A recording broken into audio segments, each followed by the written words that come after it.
শুধুই ডাক সাইটে পুজো। এবার দুর্গাপুজোয় ফিরছে নিজের পাড়ায়, কিভাবে আসুন দেখে।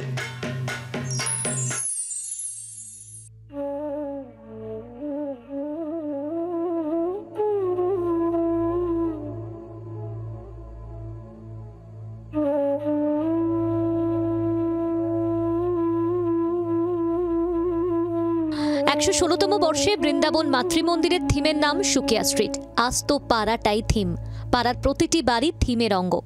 এই এলাকার বাড়িগুলি বাংলার মনীষীদের স্মৃতি বিজড়িত, তাই আলাদা করে থিমের ভাবনা না ভেবে বরেণ্য এই মনীষী বা বাংলার কৃতি সন্তানদের নিয়ে থিম রচনা করেছে বৃন্দাবন মাতৃমন্দির। যেহেতু থিমটা সুকিয়া স্ট্রিট নিয়ে, এটা আমাদের একটা গর্বের ব্যাপার।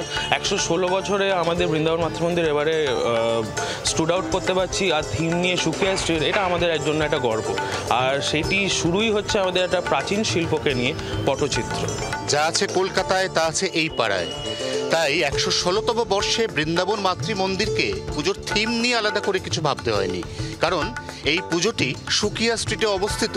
যে সুকিয়া স্ট্রিট এবার থিমের আকারে উঠে আসছে বৃন্দাবন মাতৃমন্দিরের পুজোয়। ৮৬তম বর্ষে এই ক্লাবের থিমের নাম এই শহর সেই সময়।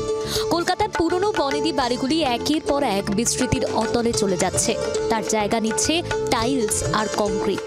এই পাড়ার কথাই ফুটে উঠবে এই পুজোয়। পাড়ার সব স্মৃতি এবার পুজো মণ্ডপে তৈরি করবে মায়াবী নস্টালজিয়া। শিল্পী মূলত তুলে ধরছে আমাদের এই পাড়ায় যত বনেদি বাড়িগুলি আছে, যেমন খিলাত ভবন আছে, যদুলাল মল্লিকের বাড়ি আছে, খিলাত ভবন দুটো আছে, হরকুটির আছে, তারপরে আমাদের প্রসন্ন কুমার টেগোর স্ট্রিটে একটি ঠাকুর বাড়ি আছে। সেই পুরনো বাড়ির কিছু স্থাপত্য পেন্টিংয়ের মাধ্যমে তুলে ধরা হচ্ছে।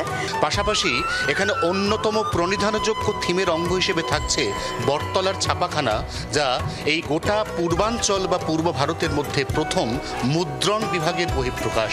নিঃসন্দেহে ইতিহাস এবং গবেষণা লব্ধ এক অপূর্ব সুন্দর মণ্ডপ তৈরি হচ্ছে পাথুরিয়াকাটা ৫-এর পল্লীতে। জি ২৪ ঘন্টার জন্য ক্যামেরায় তরুণের সঙ্গে অয়ন, কলকাতা। বাংলার আওয়াজ, বাঙালির আবেগ, জি ২৪ ঘন্টা।